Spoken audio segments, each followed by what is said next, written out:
सभी को जय हिंद दोस्तों, आप सभी का हार्दिक स्वागत है जय हिंद रिएक्शंस पे। आशा करता हूँ कि आप सभी लोग बहुत अच्छे होंगे। तो आज हम आपके लिए बहुत इंटरेस्टिंग वीडियो लेकर आए। इसमें आप देखेंगे पाकिस्तानी एनालिस्ट चीमा को, इनकी स्पेशल गेस्ट होंगी मशहूर पत्रकार आरजू काज़मी, और ये दोनों मिलकर बात करेंगे हमारे प्यारे देश भारत और प्रधानमंत्री मोदी के बारे में। तो ये वीडियो बहुत ही जबरदस्त होगी, आपको बहुत कुछ जानने को मिलेगा और मजा आएगा। तो इसे अंत तक देखें और चैनल पे नहीं है तो चैनल को सब्सक्राइब कर दें ताकि हम आपके लिए लेटेस्ट इंपॉर्टेंट और इंटरेस्टिंग डिबेट्स लाते रहें। तो चलिए पहले ये वीडियो देखते हैं और अंत में इसके बारे में बात करेंगे। जय हिंद, जय भारत। हमारा तो वही हाल है ना, नंगा नहाएगा क्या निचोड़ेगा क्या वाला, कि हमारे पास तो कुछ है ही नहीं खोने के लिए, तो हम बस लड़ते रहते हैं। सर आप कभी देखे, खाली बर्तन ना शोर ज्यादा मचाता है। हमारे यहाँ बोला जाता है, एक मुहावरा है, खाली बर्तन शोर। हम वो खाली बर्तन है। हम पूरा दिन बैठ के ना खड़खड़ खड़खड़, ओ जी देखे जी मुसलमानों के साथ भारत में ये हो रहा है, ओ देखे जी मुसलमानों के साथ फलानी जगह पे गजा में ये हो रहा है। और जिस वक्त चाइना के मुसलमानों की बात आती है तो अब्बा डब्बा जब्बा शुरू कर देते हैं हम लोग।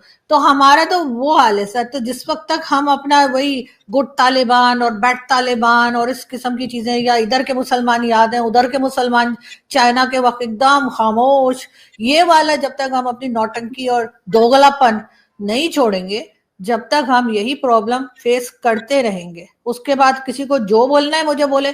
जो लोग नीचे लिखते हैं कि ये पता नहीं इंडियन एजेंट लगती है आपकी, अक्सर इस तरह के कमेंट्स आके पाकिस्तानी लिखते हैं, तो लिखते रहे, इसलिए कि मेरा ख्याल है मैं अपने मुल्क के लिए बात करती हूँ और मैं चाहती हूँ कि पाकिस्तान की इकोनॉमी ठीक हो, पाकिस्तान का इंप्रेशन ठीक हो। और ये जो हमारे यहाँ लोग कुछ बैठे हुए ना, जो पाकिस्तान का खून पीते चले जा रहे हैं किसी डायनासोर की तरह, यहाँ पर जो या कह लीजिए ऑक्टोपस की तरह जिन्होंने सॉरी पकड़ रखा है पाकिस्तान को, खजानों को, उनसे किसी तरीके से जान छुड़ाई जाए।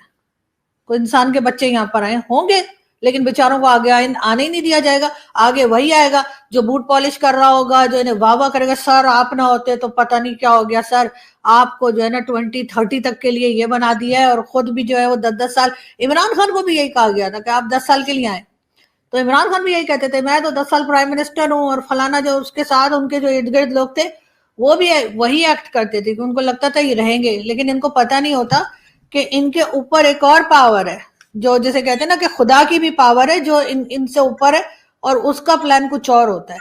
तो ना जौलक रहा, ना मुशर्रफ रहा, ना इमरान खान रहे, ना नवाज शरीफ रहे, तो इस वक्त जो लोग अपने आप को खुदा समझ रहे हैं, मुझे लगता है ये भी नहीं रहेंगे।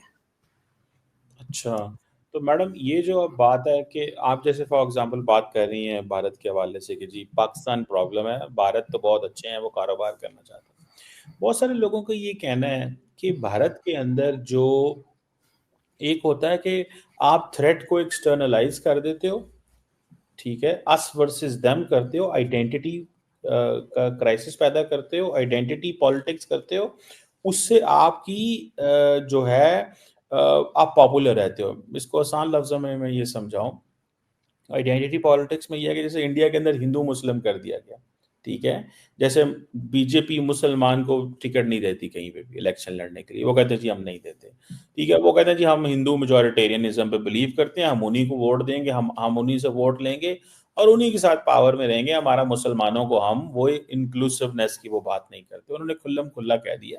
वो कहते हैं ये पार्टी पॉलिट है। अभी भी उनको ये बिहार में पूछा गया तो उन्होंने कहा हम नहीं देते टिकट। एक दूसरी बात जो आप कर रही हैं मैडम, इसमें तो सीधी सी बात है कि कई लोगों का ये कहना है कि भाई थ्रेट को एक्सटर्नलाइज करो। आपने पाकिस्तान जैसा एक दुश्मन रख दिया, मीडिया सारा टाइम पाकिस्तान को गालियां निकालता रहता है, घर में मुसलमानों को गालियां निकालता रहता है, तो मतलब दे आर वेरी हैप्पी। घर में आइडेंटिटी पॉलिटिक्स करते हैं, बाहर एक्सटर्नलाइज करते हैं थ्रेट को, और आप कह रही हैं कि नहीं वो तो बहुत अच्छे हैं, वो तो और पाकिस्तान इसे कहता है कि this is a method to keep Pakistan busy. हमारे साथ जंग में वो में मसरूफ रखते हैं, वेपन्स खरीदते रहते हैं पाकिस्तान, ताकि वो वेपन्स खरीदते हैं ताकि पाकिस्तान भी अपना पैसा दिफा पे लगाए, ठीक है। तो that is also one of the thing, क्योंकि आपने इसको जो सिंप्लीफाई किया कि नहीं जी वो तो बिजनेसमैन लोग हैं, लेकिन वो जो बिजनेसमैन लोग हैं वो इस तरह के काम करते हैं कि घर में आइडेंटिटी पॉलिटिक्स करते हैं और बाहर में एक थ्रेट को एक्सटर्नलाइज कर दिया। जैसे ही हसीना वाजिद गई उधर वो आ गए, उन्होंने उनको भी थ्रेट कहना शुरू कर दिया, तो इससे वो इंटरनल यूनिटी हासिल करते हैं। Do you think this is a right perspective, या आप क्या समझती हैं कि ये पाकिस्तानियों का और बाकियों को, जो इंडिया के मुसलमान हैं, ये वो बेवकूफ हैं, उनको सही समझ नहीं आ रही है? नहीं सर, आप मुझे बताइए, आप लोगों के यहाँ क्या होता है, मुझे या हमारे यहाँ क्या होता है कहना चाहिए कि सुबह से मैं टीवी देख रही हूँ, जब से ये इलेक्शन वगैरह का रिजल्ट आया है, बिहार इलेक्शंस का, तो हमारे यहाँ जो इंडियन जर्नलिस्ट बुलाए जा रहे हैं, दो चार को मैंने देखा, चलते फिरते वो अपना कमेंट दे रहे थे जियो टीवी पे और कई जगह। तो आपने हर वो जर्नलिस्ट बुलाया जो सिर्फ ये बता रहा था कि जी ये तो किसी धोखे से जीत गए हैं, इन्होंने तो पैसा खिलाया तो जीत गए, ये तो ऐसे जीत गए, ये तो वैसे जीत गए, इस किस्म की। आप क्या एक सिंगल कहीं आपने अच्छी बात करी? आपने कभी कोशिश की कि आपके यहाँ से कोई एक पॉजिटिव मैसेज जो है वो दूसरी कंट्री में, ठीक है वो नहीं दे रहे मैसेज, ना दें, अपनी तरफ से तो कोशिश करनी चाहिए ना कि अगर वो जीत गए हैं आप एक अच्छे तरीके से मुबारकबाद दें, आप एक अच्छे तरीके से उनकी न्यूज को दीजिए, बजाय इसके सिर्फ ये बताने के कि जी वो तो ऐसे चक्कर लगा के जीत गए, वो तो ऐसा कोई घोटाला करके जीत गए। यही हमारे चैनल्स पे बताया जा रहा था, और यही इंडिया से भी जो जर्नलिस्ट आए थे, न जाने कौन थे, उनको मैंने कभी पहले देखा नहीं खास, तो वो भी इसी किस्म की बातें बता रहे थे कि आपने वो सारे जर्नलिस्ट बुलाए जो आपको कांग्रेस ने पकड़ा है या किसी ऐसी पार्टी ने पकड़ा है जो बीजेपी के मुखालिफ है। दोस्तों मैं हमेशा कहता हूं ये चीमा थोड़ा अकल से पैदल है। अरे जब मुसलमान बीजेपी को वोट देते नहीं है तो फिर बीजेपी मुसलमानों को टिकट क्यों देगी? कॉमन सेंस भी कोई चीज होती है, पहले थोड़ा पढ़ लिख लेना चाहिए चीमा। और बात की माइनॉरिटी की, तो ये भारतीय डेमोक्रेसी की तौहीन है अगर तुम माइनॉरिटीज के ऊपर उंगली भी उठाते हो, क्योंकि जितनी माइनॉरिटी भारत में सेफ है दुनिया में किसी भी कोने में नहीं। और तुम कम से कम माइनॉरिटीज की बात मत किया करो। अभी तुम्हारे सामने एक केस आया है जहां पे भारत से एक सरदारनी महिला पाकिस्तान गई थी करतारपुर दर्शन करने के लिए, और तुमने क्या किया, वहां जाके उसकी एक मुस्लिम इंसान के साथ शादी करवा दी और उसका धर्म परिवर्तन करवा दिया। ये सोचते तो माइनॉरिटीज के बारे में। और भारत जैसा देश जहां पे बड़े बड़े ओहदों पे मुसलमान बैठे हैं, चाहे वो बॉलीवुड हो, चाहे वो हमारी आर्मी हो, या फिर बड़े बड़े बिजनेसमैन, भारत में आपको मुस्लिम मिल जाएंगे। और वहीं पाकिस्तान, अगर एक हिंदू एक हवलदार भी बनता है तो ये पूरी दुनिया में ढिंढोरा पीट के बताते हैं। ऐसे दोगले हैं ये पाकिस्तानी। सर देखें, अच्छी बात करेंगे दूसरा भी अच्छी बात करेगा, अगर आप बुरी बात करेंगे तो जवाब में वही रिप्लाई आएगा। तो इसलिए मुझे नहीं लगता कि अगर हम मुसलसल भारत के अंदर इंटरफेयर करते रहेंगे या बोलते रहेंगे मुसलमानों के साथ ये हो रहा है, या तो हमने खुद बहुत अच्छा किया हो ना, हमारे अपने यहाँ बहुत अच्छा हो रहा हो, हमारी माइनॉरिटी के साथ, हमारे लोगों के साथ, हमारे हिंदू कम्युनिटी के साथ, हमारी पारसी लोगों के साथ या बाकियों के साथ, तो हम बोलते हुए अच्छे भी लगते हैं, क्योंकि हमने एक एग्जाम्पल सेट की होती कि देखो जी हमारे यहाँ तो इतनी आजादी है, हमारे यहाँ तो इतना उनके राइट्स दिए जा रहे हैं। फिर हम उनको बोलते तो वो कहते भी कि हाँ देखो जी पाकिस्तान कह रहा है। पाकिस्तान इस वक्त बात कर रहा है जब पाकिस्तान के हर जगह पे माइनॉरिटी का हाल खराब करके रखा हुआ है, और उसके बाद कह रहे जी हिंदुस्तान में जो है ना वो जी मुसलमानों को बड़ा तंग किया जा रहा है। ये कौन से सर मुसलमान है जिनको तंग किया जा रहा है हिंदुस्तान में, जो सड़कें बंद कर देते हैं नमाज के टाइम पे और कहते हैं कि जी ठीक है यहाँ से नहीं गुजर सकते, अगर हुआ तो एक हंगामा खड़ा कर देते हैं। उनके लोग जो हैं वो तो पलट के जवाब दे सकते हैं, उनके लोग टीवी शोज में आपके और मेरे साथ बैठते हैं, और उसके अलावा भी जब वो आते हैं सर वो गले फाड़ फाड़ के अपनी गवर्नमेंट को और अपने लोगों को और उनके बारे में जो उनको प्रॉब्लम है वो बता रहे होते हैं। क्या हमारे यहाँ बैठ सकता है कोई? क्या हमारे माइनॉरिटी के किसी को आप बिठा सकते हैं? कोई बोल सकता है कि आपने हमारा मंदिर जो है उसको डिमोलिश कर दिया, या हमारे लोगों को आपने कन्वर्ट कर दिया, या आपने कुछ कर दिया? कोई बोल सकता है कि ये मियां मिट्टू अरेस्ट क्यों नहीं होता, या सिंध में जो हिंदू बच्चियां उठाई जा रही हैं, कोई हिंदू कम्युनिटी का आके टीवी चैनल पे, मेन स्ट्रीम मीडिया पे, बड़े चैनल्स पे, छोटे किसी भी तरह के चैनल पे बात कर सकता है? हमारे यहाँ कोई ऐसी आजादी नहीं है। हम ये सारी बातें करते हुए तब अच्छे लगेंगे जब हमने कोई एग्जाम्पल सेट की होगी। हमने तो कोई एग्जाम्पल, हम तो अपने यहाँ के फनकार, अपने खिलाड़ी तक जो हिंदू होते हैं उनको आगे नहीं आने देते। कोई एक आध मुश्किल से अगर कोई आ गया तो आ गया, उसको भी तंग करके हमने भगा दिया है।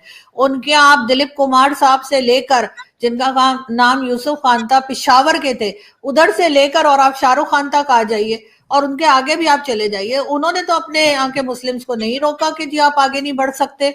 उनके यहाँ फौज में भी लोग हैं, उनके यहाँ और भी जगह लोग हैं। वो जो अता हसनैन साहब जो है, लेफ्टिनेंट जनरल अता हसनैन साहब, बहुत मेरे फेवरेट हैं। तो उनको देखिए वो किस तरीके से बढ़कर बात करते हैं और कहाँ तक पहुंचे। हमारे यहाँ पहुंचाया है आपने किसी को, एक आध किसी को कभी कर देते हैं तो इतना ढोल पीटते हैं कि लगता है उनकी पूरी नस्लों के ऊपर एहसान कर दिया है। तो सर वो वाली जब तक हम अपने आप को चेंज नहीं करेंगे ना, आप चेंज करें दूसरा खुद ही चेंज होगा। अगर आपको उनसे कोई प्रॉब्लम है आप बताइए, लेकिन अपने आप को एग्जाम्पल तो सेट करें।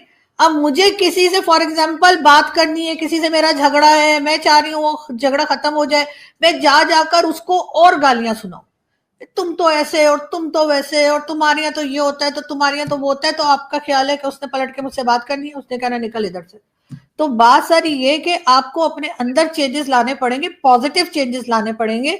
दूसरा फिर अपने आप सोचेगा कि भाई ये कंट्री हमसे बात करना चाह रही है, इन्होंने काफी चीजें अपनी चेंज की हैं, इन्होंने जो यहाँ पर टेररिज्म का जो चला करता है उन लोगों को प्रॉपर सजा दीजिए, दुनिया को नजर आए कि आपने सजा दी है। ऐसे थोड़ी कि अब वो बस जो पाकिस्तान में लोग हैं उनको भी समझ नहीं आ रही कि हाफिज सईद का क्या किया है या बाकी लोगों का क्या है। अगर आप इस तरह का अपना इंप्रेशन खुद खराब करेंगे तो फिर जाहिर है दूसरा आपसे बात नहीं करना चाहेगा। वैसे भी भारत को हमसे मिल क्या रहा है सिवाय नुकसान होने के, यानी उनके लोगों की जानें जा रही हैं, उनको आपने ट्रेड आपने बंद किया, उन्होंने बंद नहीं किया। अफगानिस्तान ने तो खुद ट्रेड बंद किया है, भारत के साथ तो इमरान खान ने ट्रेड बंद किया था। क्या क्या जरूरत थी ट्रेड बंद करने की? और उसके बाद ये कह रहे हैं कि जी जब तक पीएम मोदी रहेंगे हम बात नहीं करेंगे, तो मत करो बात। अभी तो वो हैं, इमरान खान नहीं रहे। तो ये जो हमारा है ना, हम चौधरी बनते हैं, बड़ी बड़े स्टेटमेंट्स दे देते हैं उठकर, जी हम कश्मीरियों के साथ खड़े, हम कश्मीरियों के साथ खड़े हुए हैं, लेकिन क्या हम बलूचिस्तान के लोगों के साथ खड़े? क्या हम केपीके के लोगों के साथ खड़े? हम अपने लोगों के साथ खड़े नहीं होते, अपनी साइड का कश्मीर जो उनके साथ नहीं खड़े होते, और वहां पे खड़े। अरे यार अपने आप को सही करें, अपना घर सही करें। आपको किसी की मतलब किसी को जरूरत तो पड़े आपकी, आपकी किसी को जरूरत नहीं है, सब कानों को हाथ लगाते हैं भाई पाकिस्तान से कोई ताल्लुक नहीं रखना। तो हमने अपनी हालत खुद ऐसी कर ली है ना, हम अपने आप पे काम करेंगे, अपने आप को ठीक करेंगे कि हम किसी के काम आ सके। सर लोग जब किसी के काम आ सकते हैं ना तभी लोग बात करते हैं। फालतू के लोगों से जो आके सिर्फ आपको छील के चले जाएंगे, ऐसे लोगों से कौन बात करते हैं? तो हमने अपनी हालत वो कर ली है। उसके बाद कहते हैं कुछ कहो नहीं, कुछ कहोगे तो जी आप तो बड़े गद्दार हैं, आप तो जी फलाने के एजेंट हैं, आप तो ऐसे हैं, आप तो वैसे हैं। और उसके बाद अच्छा दूसरी तरफ वालों को भी चैन नहीं है, वो फिर कहते हैं ये ऐसे कैसे बोल लेते हैं।